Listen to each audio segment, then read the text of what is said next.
swear or affirm to tell the truth, the whole truth, and nothing but the truth in this proceeding.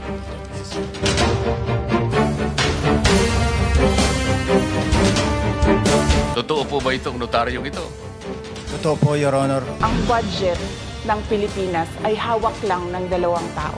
Hawak lang siya ni Congressman Zaldico at ni Congressman Martin Romualdez. Hindi lang sa flood control, ma'am, pati sa sa illegal gambling. Tumatanggap sila. Si Martin Romualdez. May drug addict tayo na presidente. Para sa aming kapatid at kasama sa Marines. Handa po kami makipagpatayan, proteksyonan lang ang aming kasama.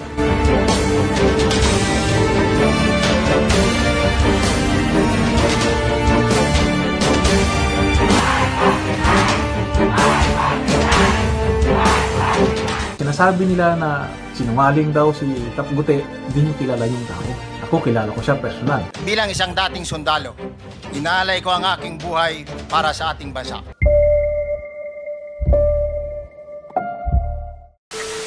Samahan niya sa Armed Forces, buo ang aming suporta at sa mga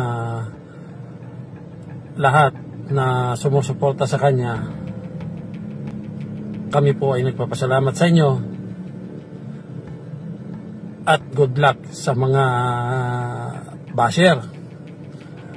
Ika nga, pag yung sinasabi nila na iimbestigahan yung kredibilidad niya, walang problema yon, basta naaayon lang doon sa tamang proseso ng pag-iimbestiga. Kahit anong imbestiga pa ang gagawin, balik-balik ta rin man yan. Personal kong kilala yan, yung tao na yan. Wala kayong makikitang dungis o anumang masamang gawain. Kaya malakas ang laban, mga kababayan, mga mamamayang Pilipino.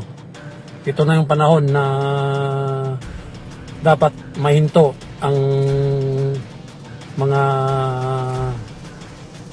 kagagawan ng mga politiko, mga mandarambong. Dapat yan ay mahinto na sa pamamagitan ng pagsuporta sa ating tumayo at lumabas na witness upang isiwalat at malaman ng buong bayan ang katotohanan na nangyayari sa kabahan ng bayan. So, mga guys, abangan natin ang lahat ng yugto o kabanata ng investigasyong ito na ginagawa ng Senate Blue Ribbon Committee upang tayo ma-update. So, doon lang tayo sa katotohanan, mga kababayan. Suportahan natin ang ating natatanging naglakas loob na isiwalat ang katotohanan. So, muli, maraming salamat sa inyo. Mabuhay tayong lahat, mabuhay ang Marines. Malaman nyo, may isa kaming tropa ng Marines mula sa grupo ng security detail na nagpahayag ng katotohanan tungkol sa mga transcript ng mga basura, kung saan pinuha at kung kanino dadalhin.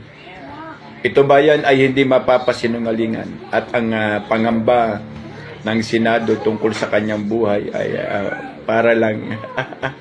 para lamang nakipagbiro.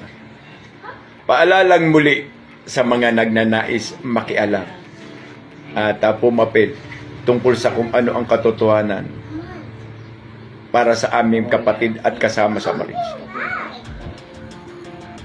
Huwag niyong biruin ang sarili niyo. Dahil handa po kami makipagpatayan, proteksyonan lang ang aming kasama. Anong Kuya Ed, para malaman nyo, may isa kaming tropa ng Marines mula sa grupo ng security detail na nagpahayag ng katotohanan tungkol sa mga transcript ng mga basura, kung saan pinuha at kung kanino dadalhin. Ito ba yan ay hindi mapapasinungalingan at ang pangamba ng Senado tungkol sa kanyang buhay ay para lamang nakipagbiro. Paalalang muli sa mga nagnanais makialam at pumapit tungkol sa kung ano ang katotohanan para sa aming kapatid at kasama sa Marines. Huwag niyong biruin ang sarili niyo. Dahil handa po kami makipagpatayang proteksyonan lang ang aming kasama. Ng Kuya Ed, para malaman niyo, may isa kaming tropa ng Marines mula sa grupo ng security detail na nagpahayag ng katotohanan tungkol sa mga transcript ng mga basura, kung saan kinuha at kung kanino dadalhin. Ito ba yan ay hindi mapapasinungalingan at ang pangamba ng Senado tungkol sa kanyang buhay ay para lamang nakipagbiro. Paalalang muli sa mga nagnanais makialam at pumapit tungkol sa kung ano ang katotohanan para sa aming kapatid at kasama sa Marines. Huwag niyong biruin ang sarili niyo.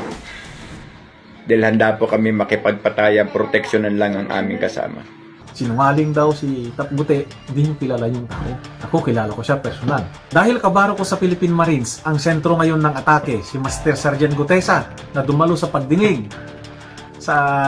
Alam nyo na, hindi ko na babanggitin, nilayo ko ng mga ganyan-ganyan.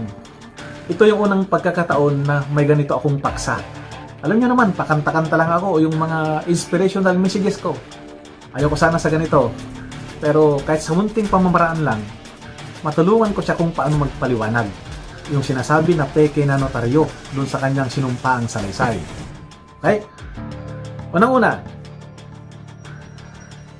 kapag pumunta kayo doon sa malalaking kampo, halimbawa Camp Aguinaldo, Campo Crame, pati NBI, pati DOJ, doon mismo sa harapan, ang daming nagnonotaryo doon. Yung transaksyon mo sa loob o utusan ka nung concerned office na yan, magpanotaryo ka muna. Ngayon, lalabas ka, ang dami doon nakahilera, mga pwesto. Pero hindi nyo doon makikita yung mga abogado. Kalimitan, andun lang yung kanilang secretary o staff. Sila na yung pipirma. Pero bakit tinatanggap yun? Kasi walang issue. Ito, may issue dahil siya lang yung kaisa-isahang bumanggit doon sa pangalan na binanggit niya. Yan. Alam ko yung iba sa inyo, naranasan na nila yan. Walang abogado. Ang pipirma doon, yung secretary lang. Sa probinsya, kalimitan ang nakikita doon kasi yung mga abogado dahil kukunti lang yung tao eh. Pero sa Metro Manila, sabi ko nga, kalimitan, staff o secretary lang. Marami pang nagsasabi doon, nakakasuhan daw siya. Anong ikakaso nyo dun? In good faith naman yung pagpapirma niya. In good faith naman yung pagpapanotaryo niya. Oh, di ba? Ang kasuhan yung sekretary ng abogado, yung pumirma dun. At pustahan tayo. Kung kontra dun sa binanggit niya na pangalan, yung abogado na yun, hindi na yung magrereklamo, di ba? Number 2. Ito yung sitwasyon na bibihirang mangyari, pero naranasan ko kasi yun. Yung pwede namang siya yung pumirma, halimbawa lang, siya yung pumirma. Pero tinakot na siya, tatakutin siya. Hindi naman yung takutin na may mangyayari sa iyo pag hindi mo talikuran yung pirma mo. Hindi naman ganoon ang manakot. Alam niyo yung manakot? Kasi sabi ko nga, nasubukan ko na lahat yan. Simple lang yan. Halimbawa, tatawag ka. Attorney, kung hindi mo tatalikuran yung pirma mo na yon, alam ko kung saan nag-aaral yung mga anak mo. Yung sinasabi nila na sinungaling daw si Tapguti, hindi nyo kilala yung tao. Ako, kilala ko siya personal. Ang sundalo may kanya-kanyang field of specialization. May infantry, may supply, ano ba yun? Quartermaster. Kami, parehas kami ng field of specialization. Kaya alam ko yung diskarte niya. Yung hindi niya pagdalo sa paanyaya ng DOJ, diskarte niya yun. Diskarte ng Intel yun. Ikaw, inimbitahan ka, alam mo na ang laking tao yung binanggit, tapos pupunta ka doon sa imbitasyon? Hindi ah. Alam ng mga kasundaluhan yan, ang Intel, laging advance mag-isip yan. Kung iniisip mo para bukas, halimbawa, Sabado bukas, yung Intel nag-iisip na para Miyerkules yan. Ito pa, bakit daw hindi hinarang sa gate yung magdi-deliver? At saka sa kaalaman ng hindi nakakaalam, yung gate ng Forbes, hindi nasasakupan yung bahay doon ni, alam nyo na, yung McKinley Road na yan, from EDSA papunta ng BGC, andun, along sa McKinley yung bahay niya. Hindi nasakupan ng main entrance. Alam ko yan, ilang beses na akong nakapasok sa bahay niya. Okay? Sa mga nagmamalasakit sa kanya, katulad namin sa Marines, nasa maayos na kalagayan siya. Ayaw niya lang magtiwala siguro sa ibang tao, lalo na dun sa nag-imbita sa kanya. Ako ayaw kong magbanggit ng mga neutral lang ako para lang kay Top Gute yung pinaliwanag ko. Alam niyo naman, may kasabihan, Marines is always a Marines.